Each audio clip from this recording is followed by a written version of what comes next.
Alexandra, Yeah. tell me a little bit about what that first consultation kind of looks like. What are some of the FAQs? What can you expect?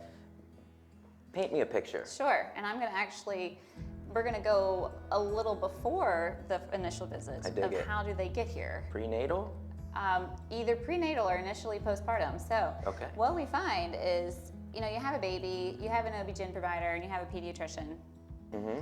You see your OB-GYN at 6 weeks postpartum or 8, depending on how you delivered the baby. And then what?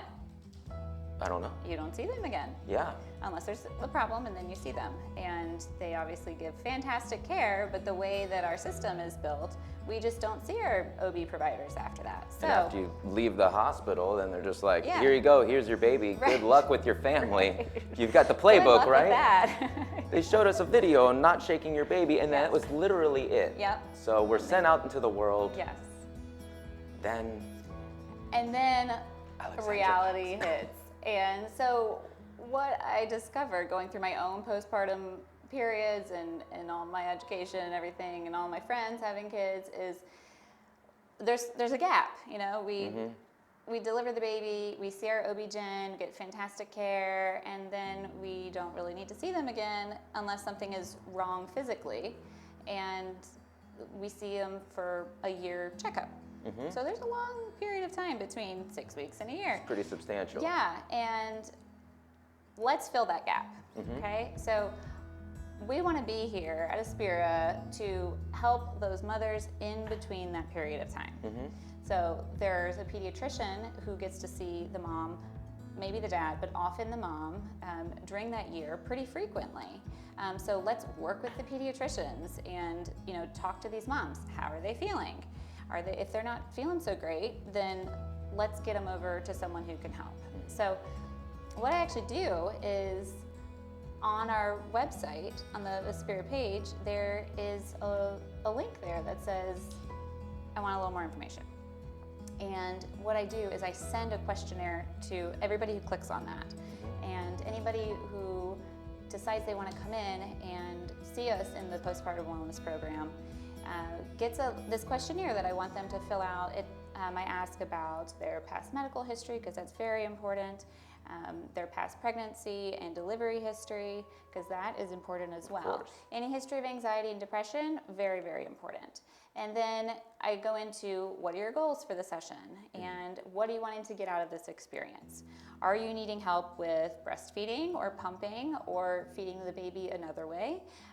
Do you need physical support or mental health support? Like, what is it you're looking for? Seems like a couple top staples right there. Yeah, so it makes it so when you come in, we already have something to build on, and I have a background of the woman's already, and we can go from there. We can really build a relationship and figure out what's going on and where we need to go. So you fill that out, you come in, we schedule a time. Babies are welcome, love the babies, and then we go through all of it. And if we decide that there's someone in particular that is going to need to be part of this treatment plan, like a pelvic physical therapist, a behavioral therapist, someone to really work through the hard mental health stuff, or a lactation consultant. If we need to pull somebody else in, we're going to pull somebody else in. Sure.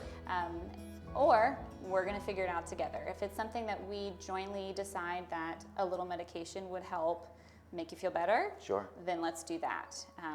There is no shame in needing some medication. I took medication in my postpartum period for my anxiety and depression, and it felt so much better. I felt like myself again. So I hear a lot of good things about red wine.